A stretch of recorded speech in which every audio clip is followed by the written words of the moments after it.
Yes, we are to proceed for the selected snowberries.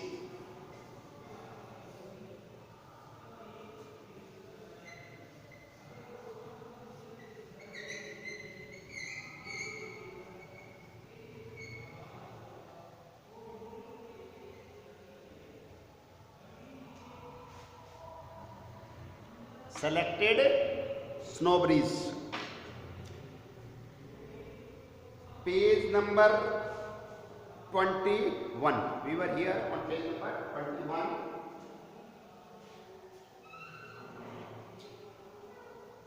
Selected snowberries का page number 21 देखिए आप. Fourth line. The public is taught that up-to-dateness is one of the first duties of man. जो modernity स्नोबरी है हम पढ़ रहे थे. Modernity स्नोबरी का टारगेट क्या है पता है? कि आपको और मुझे, और you can say common man, कि जन साधारण को, कॉमन मैन को ये बताया जाए कि भाई अप टू डेटनेस. अप टू डेटनेस का मतलब क्या होता है? एकदम जो लेटेस्ट ट्रेंड है, लेटेस्ट ट्रेंड है, उसके अनुसार जीवन जीना, वो आपके दायित्वों में से एक है और सर्वोपरि है. कपड़े और जो भी आप समझ जाइए, गेटअप आधुनिकतम होना चाहिए. वर्तमान में जो चल रहा है ना, अब चलाता कौन है? वही चलाते. अभी वर्तमान में चल रहा है, उसके क्या है, जितना माल पूरा हो गया तो फिर इंडस्ट्री तो चलानी है ना. क्या करेंगे? मॉडल बदल दो, एक दो फीचर नए डाल दो, कपड़ों के कलर, डिजाइन, आजकल कंप्यूटर से दुनिया भर के लाखों तरीके के बनते रहते हैं. तो फिर कहेंगे नया, अब तो इसकी फैशन आ गई. जो वास्तविक बात है वो क्या है? आप एक कोई भी आइटम लेके देख सकते हैं. सपोज आप गाड़ी, कपड़ा. अभी गाड़ी आप लेटेस्ट डिजाइन की ले सकते हैं. लेटेस्ट डिजाइन का मतलब गाड़ी में फीचर और डिजाइन दिखने में कैसा, तो आपको विद इन 6 मंथ उसी में कोई कहेंगे अब ये मॉडल आ गया, इसमें ये फीचर नया है.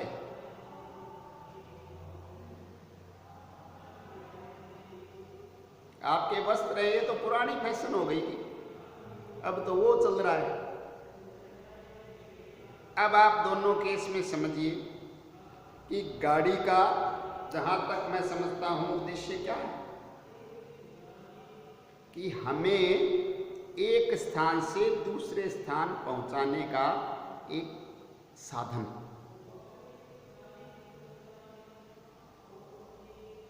वो फीचर तो हर गाड़ी में होता है. गाड़ी का उद्देश्य वो है, गाड़ी अगर चल रही है आपकी, आप उसे एक स्थान से दूसरे स्थान अपने समय के अनुसार पहुंच पा रहे हैं. That is the purpose. उसमें कोई नया फीचर, बैक मिरर आ गया, कैमरा आ गया, उनकी कहाँ यूटिलिटी है. पर अब वो नया नहीं लगाएंगे तो फिर बिकेगा कैसे? फिर वो कोई नया ले आएगा, होता कैसे होता? ये पड़ोसी नए वाले मॉडल की गाड़ी ले आए तो अपने, अरे इसके पास तो ये है, तो वो थोड़े दिनों में आदमी को पिंच करने लग जाता है. अच्छा, इनके पास तो ऐसे इन्वर्टर होता है, लाइट चली जाती है तो पड़ोसियों के जलती है, अपने इन्वर्टर नहीं है तो नहीं चलती है. तो मन में भाव आता है, आपको पता है. कि अपने भी इन्वर्टर लाएं जब भी बात बने। अब उसकी प्रेरणा कहाँ से हुई बाय द वे? अगर पड़ोसी के भी नहीं होता तो अपने कोई टेंशन नहीं थी। इंडिया में खास तौर से बेटा बड़ा जोक चलता है। भारतीय मानसिकता कैसी जबरदस्त है, वैसे पूरे विश्व में होता है, पर भारत में खास तौर से जब कभी भी विद्युत आपूर्ति बाधित होती है, इलेक्ट्रिसिटी सप्लाई डिस्टर्ब होती है, तो अच्छे से अच्छे पढ़े लिखे लोग सारे के सारे पता है क्या करते हैं? घर से बाहर जाके पड़ोसियों के देखते हैं। घर से बाहर जाके पड़ोसियों के देखते हैं। पड़ोसियों के भी अगर नहीं आ रही तो एक संतुष्टि का भाव है कि चलो अंग भी को नहीं आ रही, आपने भी को नहीं आ रही, तो कोई टेंशन लगभग नहीं है। इनके आएगी तो अपने भी आ जाएगी, कोई खास बात नहीं।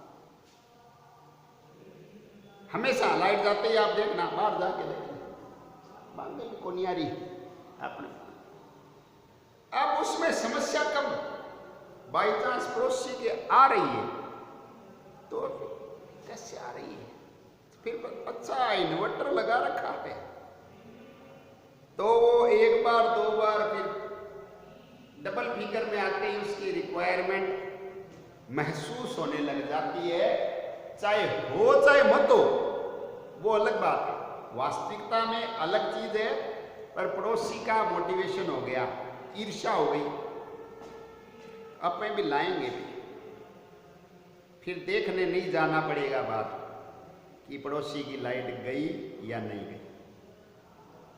उसी तरीके से अब कपड़े पहन रखे हैं तो कलीग है, अच्छे कपड़े पहन के आते हैं, नए डिजाइन के पहन के आते हैं, तो अच्छा ये तो नए नए पहनता है, नई फैशन के पहनता है, तो उनमें मानसिक रूप से आदमी क्या है, विक्षिप्त होने की स्थिति में आ जाता है दूसरों को देख देख कर। अब आप कपड़े का उद्देश्य समझे क्या है? हमारे शरीर को ढकना, हमारे शरीर को मौसम के प्रभाव से सुरक्षित रखना, ये सामान्य यही उद्देश्य है कपड़े का, और क्या उद्देश्य? अब वो चाहे ऐसी डिजाइन का पहन लो, चाहे ऐसी का पहन लो, चाहे वैसी का पहन लो, कैसे का, वो पर्पज तो वही कर रहा है ना, पर क्या पुराना हो गया तो क्या पर्पज सोल्व नहीं कर रहा, पुराना कपड़ा क्या पहनते हैं।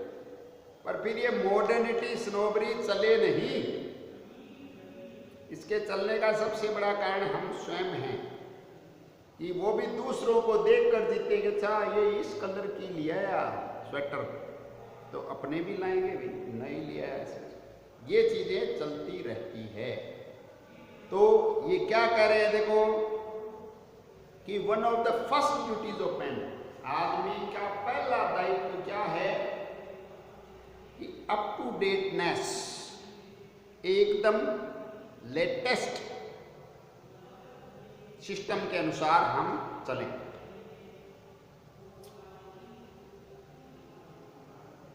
Docile, it accepts the reiterated suggestion.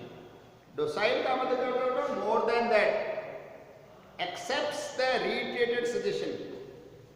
ये बेटा एक बड़ी जबरदस्त साइकोलॉजिकल आप समझे कि स्टडी है। reiterated suggestion जो है, reiterated suggestion जो बार बार सजेस्ट किया जाता है, वो क्या है, वो काम करता है बार बार। जैसे टीवी पे मैंने आपको बताया था ऐड आता है, तो वो एक्सेप्ट एक बार नहीं, दो बार नहीं, 5 बार नहीं, फिर 20 बार आदमी देख लेता है। तो जैसे आप इसमें भी समझे कि दुकान पर आप गए या मैं गया, कोई दुकानदार ने ये समझे होममेड चीज है, बड़ी अच्छी चीज है, गुणवत्ता वाली चीज है, बना रखी है, और एक वही चीज जिसकी गुणवत्ता का आपको और मेरे को परख नहीं है, पता भी नहीं है। अब वो शॉपकीपर हमें जो क्वालिटी वाली अच्छी चीज़ होममेड बनाई हुई है वो दिखाता है, बताता भी है कि ये सब बढ़िया है। हमारा क्या मेंटल सेटअप होता है पता है, क्या बोलते हैं कि इसका तो कहीं नाम ही नहीं सुना, इसका तो कहीं नाम ही नहीं सुना। तो नाम कहाँ सुनोगे भाई, आप घर घर आके बता के थोड़ी जाएंगे। नाम पैसे वाले होते हैं, वो पैसे देकर टीवी रेडियो अखबार के माध्यम से आपको सुनवाते हैं। जब आप सुनते हैं, नाम सुनवाया जाता है जब आप सुनते हैं। उस एडवर्टाइजमेंट का एक बजट होता है, हर एक मैन्युफैक्चरर बजट रखता है कि हमें इतना, और वो बजट एक बड़ी अमाउंट होती है, ध्यान में रखना। कई जगह तो 20-30% तक होता है, वस्तु की कीमत से 20-30% ऐड पे खर्चेंगे जब भी बिकेगी। ऐड करना कोई वस्तु की गुणवत्ता में शामिल थोड़ी होता है, पर वो बार बार कहता है कि ये ऐसा है, ये ऐसा है, तो आपको लगने लग जाता है। और अच्छी चीज वाला प्रचार नहीं कर पाता है तो वो मार्केट में पकड़ नहीं बना पाता है। We are all modern snobs now. देखिए ये थोड़ा सा है तो एग्जैजरेटेड पर है। क्यों? क्योंकि बेटा प्रोपोर्शन समझते हो, अनुपात, किसी के अनुपात में कितना, या आप रेशो से आ जाइए प्रतिशत, कि कोई व्यक्ति जैसे 80-90% मॉडर्निटी स्नोब है, कोई मेरे जैसा कम है, 2-5-10%। पर नया तो अपन कुछ न कुछ कभी न कभी तो इन चीजों से प्रेरित होकर लेते ही हैं। वरना जैसे आपके पास भी, जैसा मैं सपोज करता हूं कि अच्छे पर्याप्त मात्रा में अपने पास साधन कपड़े वगैरह होते हैं, पर हम कोई अवसर आएगा तो क्या नए ले लो, फिर क्या हो जाएगा? नए कपड़े पहन के जाने से क्या आपकी गुणवत्ता बढ़ जाती है, आपकी क्वालिटी बढ़ जाएगी? पर कई होते हैं, मान लो 12-6 महीने, साल, 2 साल, 5 साल में बदलते हैं, और कई महीने बर्बाद किया तो पुराना हो गया। इतना महीने भर पुराना को भी पुराना बोल देते हैं। ये तो मैंने 3-4 बार पहन लिया। 3-4 बार पहनने से कपड़े की उपयोगिता समाप्त हो जाती है। ऐसी मानसिकता, ये मॉडर्निटी, हम सभी ये कह रहे आधुनिकता के दम से मारे हुए लोग हैं। कोई कम मात्रा में, कोई ज्यादा। Quantity varies person to person. बाकी कोई ऐसा नहीं कि 100% मॉडर्निटी स्नोबरी से रहित हो या 100% सहित हो। नीचे से ऊपर चलता रहता है। ये बेटा आपका मॉडर्निटी स्नोबरी का डिटेल से अपन ने पढ़ा है। बूथ स्नोबरी हमने पढ़ा, सबसे पहले डिजीज स्नोबरी, बूथ स्नोबरी, फिर मॉडर्निटी स्नोबरी। अब नेक्स्ट पे आते हैं, most of us are art snobs. Art snob का मतलब क्या होता है पता है? हम सभी अपने आप को कला का पारखी मानते हैं। ध्यान में रखना, ये बस अपने ABCD नहीं पता हो चाहे म्यूजिक का, ये तो गायक बढ़िया है। गायक का मूल्यांकन कौन करता है? जिसको खुद को गाने का ABCD नहीं पता, वो बढ़िया घटिया निर्धारित करता है। वैसे बाय द वे ये कंपल्सन है भी नहीं। कैसे? आप देखिए, जैसे हलवाई है, हलवाई की मिठाइयों की गुणवत्ता कौन जांचता है? आप और मैं जांचते हैं कि नहीं जांचते हैं कि मोदी जी वाली बढ़िया है? अपने कोई हलवाई थोड़ी हैं, उसने कोई उसमें डॉक्टरेट थोड़ी कर रखा है। बना तो वो रहे हैं, बनाना उनको आता है, पर जांचता कौन है? जांचते हैं उपभोक्ता, और उनको अच्छा लगता है तो बिकती है। जैसे टीचर्स, हम लोग आपको पढ़ाते हैं, माथापच्ची करते हैं। अब स्टूडेंट है, वो कोई डॉक्टरेट थोड़ी है, वो कोई टीचर से ज्यादा एक्सपीरियंस थोड़ी है, पर भला बुरा कौन, आप समझे कि प्रचारित करता है, बताता है? Student, no doubt. आप जैसे स्टूडेंट ही बताते हैं, ए गुरुजी तो बढ़िया पढ़ावा है, उसके जिन गुरुजी का समझ में आता है वो गुरुजी उसके लिए बढ़िया।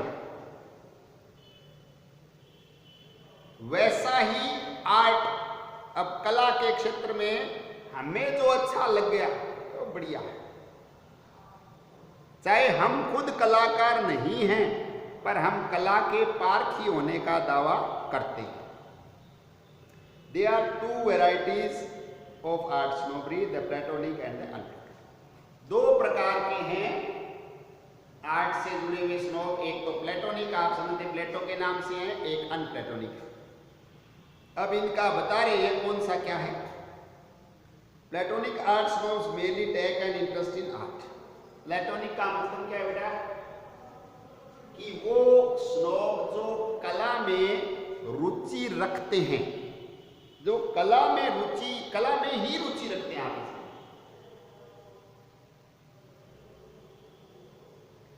बड़ा अच्छा उनका अनुभव समझें, ऑब्जर्वेशन समझें, कला में रुचि रखते हैं। Unplatonic art snob go further and actually buy art. देखिए, दोनों चीजें ही अपने अपने स्थान पर बड़ी महत्वपूर्ण है। अब अनप्लेटोनिक क्या है कि वो ज्यादा पारखी तो नहीं है, पारखी नहीं है, पर एक्चुअली बाई का मतलब खरीदता है भाई। वो खरीदता है ना, जब ये कलाकार की आजीविका चलती है।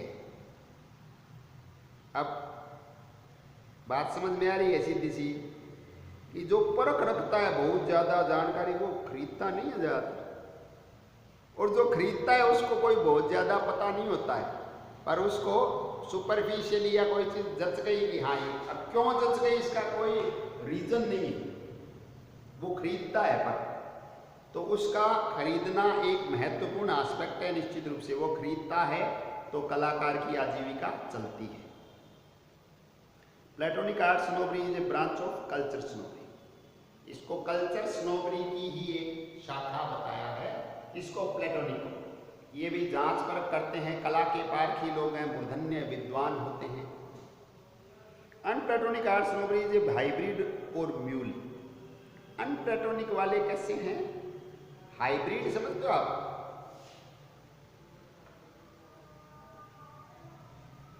वर्ण संकर। म्यूल होता है खच्चर, न गधा न घोड़ा। अनप्लेटोनिक वाले वो हैं।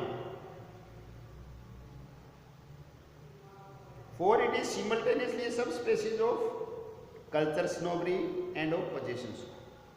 ये इन दोनों की सब स्पेसीज का उप प्रजाति है। उप प्रजाति किसकी है?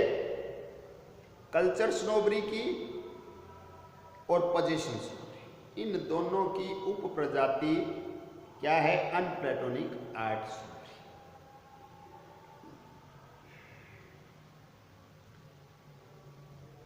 A collection of works of art is collection of culture symbols, and culture symbols still carry social prestige। Collection होता है किसका? कला जगत की वस्तुओं का जो कलेक्शन है वो अभी भी हमारे समाज में, हमारे जो सिस्टम में एक प्रतिष्ठा का प्रतीक है। अच्छी पेंटिंग, स्कल्पचर,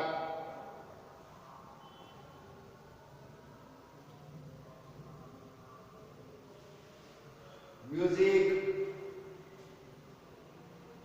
बुक्स, ये सभी बुक्स कला में है। ये क्या कल्चर के प्रतीक होते हैं और इनका अभी भी महत्व है। जैसे हमारे देश में मोर का, गणेश जी की प्रतिमा का बड़ा भारी महत्व है।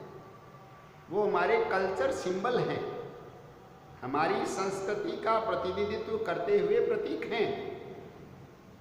तो उनका समाज में अभी भी एक स्टेटस है, लोग स्वीकार करते हैं, स्वीकार्यता है उनकी।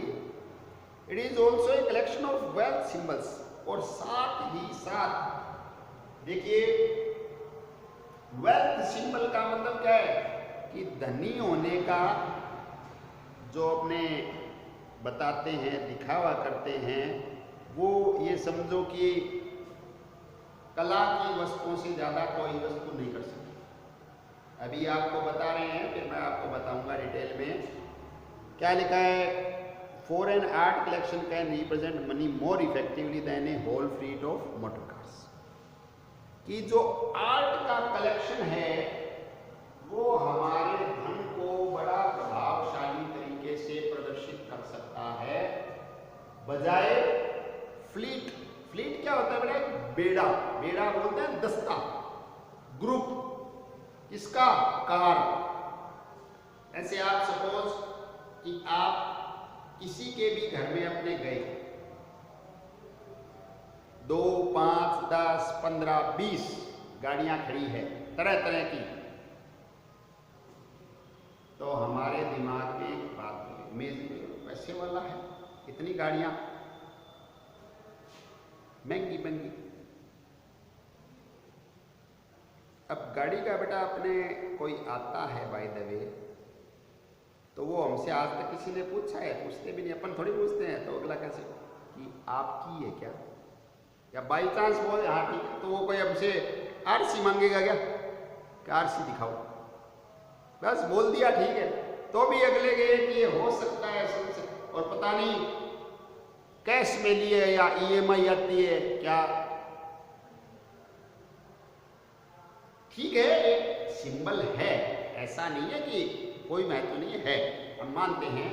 पर अब आप देखो कि उसके ड्राइंग रूम में हम गए और हीरे से जड़ी हुई मूर्ति सामने लग रही है, कोहिनूर मान लो। अब कोहिनूर जो हीरा है वो आपकी संपत्ति को सही तरीके से प्रतिनिधित्व प्रदान कर रहा है, या आपकी गाड़ियां। वो तो एक ही जगह शोकेस में पड़ा है तो देखने वाला से देखता रह जाओ। Something very extraordinary, unique piece, करोड़ों का है, पता है, उसमें बताने की जरूरत पड़ी क्या? कोई ईएमआई पे भी नहीं आता, कोई उधार भी नहीं देता। गाड़ी तो अपने कोई खड़ा भी करके जा सकता है, दोस्त की भी हो सकती है, अपन लाए हो, किस्तों पे भी होती, बहुत सारे कारण हैं। तो वो क्या है, वो उतना प्रभावशाली नहीं है जितना कला का, जैसे आप समझे और पिकासो की पेंटिंग है। अब पिकासो की पेंटिंग की कीमत आपको पता है आज के समय करोड़ों रुपए में है, क्योंकि पिकासो तो चले गए, बहुत बड़े कलाकार, बड़ा नाम इस धरती का। तो अब जो सीमित संख्या में उनकी पेंटिंग्स है वो कभी नीलाम होती है तो वो करोड़ों अरबों तक जाती है। अब उसको कोई परचेज करके अगर घर में लगा रखी है तो उसकी वेल्थ का बड़ा अच्छा रिप्रेजेंटेशन हो रहा है या नहीं हो रहा है? गाड़ियों से उतना इफेक्टिवली नहीं होता जितना कल्चर सिंबल से होता है। ये यहाँ पे बताना चाह रहे हैं, ये आर्ट सामग्री है, कला की चीजें। कला की बेटा कोई फिक्स कीमत नहीं होती। कला तो पारखी के द्वारा कीमत उसकी निर्धारित की जाती है कि भाई इतने तक की होगी, और वो कीमत बढ़ भी सकती है लोगों की चाहत के ऊपर, घट भी सकती है लोग अगर नहीं चाहें तो। हर कलाकार अपनी तरफ से तो अपनी कला अच्छी देना चाहता है, पर जो लोग लाइकनेस है वो कितनी है, उससे ही कला की परख है, कला की पहचान है। नेक्स्ट टाइम हम नेक्स्ट स्नोबरी में चलेंगे। I hope you are enjoying this snobberies, this lesson. It would certainly give us some marks as well and some rare insight into the mind of Huxley. Okay, thank you very much.